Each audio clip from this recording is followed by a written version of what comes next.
What's up everybody, this is Master Ian Gamer, and now that Brigitte has been playable on live servers for a little while, it's time to start getting excited for the next major thing in Overwatch, which is the 2018 Uprising event. So in this video, I'll be going over when we can expect this event to start, as well as what kinds of new skin themes, game modes, and other new content it could include. So without further ado, let's jump on in and check it out. First up, we have the event's start date. Unfortunately, unlike most other Overwatch events, Uprising isn't based around any real-world holidays, which means pinning down its exact date is a bit more difficult than usual. The only real indicator we have is simply when the event started last year, which was Tuesday, April 11th. And given that Overwatch events usually start on a Tuesday, April 10th seems like the best candidate for 2018. As I said though, given that there aren't really any major external factors affecting this other than Blizzard's own development process, I wouldn't rule out the possibility of it instead starting a week earlier or later. But just for the sake of simplicity, I'd say just expect April 10th. And additionally, as always, we can expect some kind of event teaser to be released about a week ahead of time, most likely via Twitter, so be sure to keep an eye out for that. Also, real quick before I move on, don't forget to subscribe and turn on notifications to keep up with all my future Overwatch content. Anyways, now let's talk about the event's possible themes. Once again, since Uprising is based solely on in-game story and events, the exact theme of Uprising 2018 can be widely speculated. In fact, given that the name Uprising was specifically a reference to the King's Row Uprising, I expect this year's event to have a completely different name, based on whatever story event it ends up centering around. However, until that specific event is revealed, I'll just continue to refer to it as Uprising. While the King's Row Uprising was something that we knew nothing about prior to last year's event, it is always possible that whatever story takes place this year has already been teased in one way or another. For example, we've gotten mentions of the mysterious Venice incident in Moira's backstory, as well as Operation White Dome from Brigitte's build-up teasers. Either one of these could possibly be the setting of this year's event, although personally, I expect it to be something completely new. Sure, there's a lot of intrigue within the community when it comes to these already mentioned incidents and the previously unknown characters who are involved, but overall, I think it would be a lot more exciting and impactful for Blizzard to hit us with something brand new, just like they did last year. However, it's also quite possible that the Overwatch organization won't even be the main focus of this year's event. Some of the most popular ideas I've seen being thrown around regarding who or what this year might focus on are either Blackwatch or Talon. Given the addition of Moira and Doomfist since last year's Uprising, there's now more than enough heroes to fill out a roster of all Blackwatch or all Talon members, with regards to whatever new game mode we might get. Plus, while Overwatch is obviously the center focus of the game Overwatch, there is certainly a lot of interest in these darker factions. This could be a great opportunity to tell us more about the mysterious Talon, or even delve into how Blackwatch played a hand in Overwatch's downfall. Given Jeff Kaplan's recent comment regarding Reaper's backstory, I wouldn't be surprised if this upcoming event revealed more about him specifically. If you want to see more about what could possibly be soon in store for Reaper, then I encourage you to check out my two-part series delving into his origins and backstory. I'll have a card linking to it on screen. However, beyond just Talon and Blackwatch, there are plenty of other major organizations in the Overwatch universe which could be getting the spotlight. Companies like Vishkar or Liu Chang Interstellar could be explored via a story event like Uprising. Also, it could be even centered around a faction like the Junkers, and thus give the opportunity for more post-apocalyptic themed skins, like those already possessed by D.Va and Ana. Or if it focused on Liu Chang and their Lunar Ops program, then perhaps the skins could be focused around some kind of moon or space theme. This might be getting into some really stretched speculation, but it's always worth at least considering. Anyways, now let's take a look at what to expect with regards to the event's specific game mode. For starters, the return of the original Uprising PvE from 2017 has been all but confirmed. In a PC Games interview with Jeff Kaplan from last December, Jeff commented on the 2018 Uprising and Anniversary events. I think it should always be a mix of the old and the new.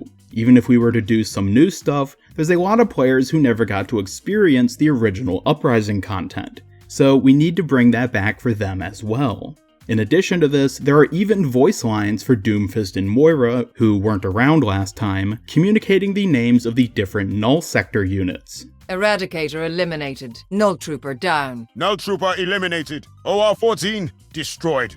This seemingly indicates that we'll be getting the original mode returning in some form or another. Given how much fun the PvE was last year, I'm certainly glad to be able to play it again. However, I would also like something new as well. Much like the 2017 Halloween Terror event, I expect we'll get multiple arcade game modes, some being either the original campaign or all heroes modes from last year, in addition to a new mode specific to whatever this year's event theme revolves around. However, regardless of the event's theme, I do think the new mode will still be PvE, and more than likely, will use many of the same mechanics as the PvE from last year. The reason for this is, first and foremost, that PvE modes have always been tremendously popular, so I expect Blizzard to uphold this kind of gameplay. But furthermore, it'll be easier for the development team to just keep using what already exists with regards to gameplay and AI mechanics. While I do hope that we get something a little more unique than just the Endless mode in Junkenstein's Revenge, I'm pretty sure it'll still be a 4-player progressive mission against Null Sector bots. I'd certainly welcome something a bit newer, but that really may be asking too much, especially given how well the PvE from last year played out. Perhaps there'll be a different map or different main characters in the campaign, but I think overall, it'll still be the same kind of gameplay, which granted, I don't think is a bad thing. I loved the PvE from last year, so seeing it manifest in a similar yet fresh form would be welcome in my opinion, especially if they switched it up so we're playing as either Blackwatch or Talon, but still fighting Null Sector-esque bots. Anyways, now that I've discussed the start date, possible themes, and even what we can expect in regards to new game modes, you might have noticed that I haven't mentioned one very crucial element of all Overwatch events, and that's skins. However, given just how many possibilities there are for skins when it comes to a story event like this, I decided that I should save all my skin ideas for their own video, so be sure to stay tuned for that video since there's a ton of cool ideas. And with that, thank you all for watching. Be sure to vote for which event theme you want to see most in the 2018 Uprising event in today's poll card, and leave a comment below with your own thoughts and expectations for the event in general. Don't forget to like, subscribe, follow me on Twitter, and turn on notifications to keep up with all my future Overwatch content. This is Master Ian Gamer signing off, and until next time, have a great day.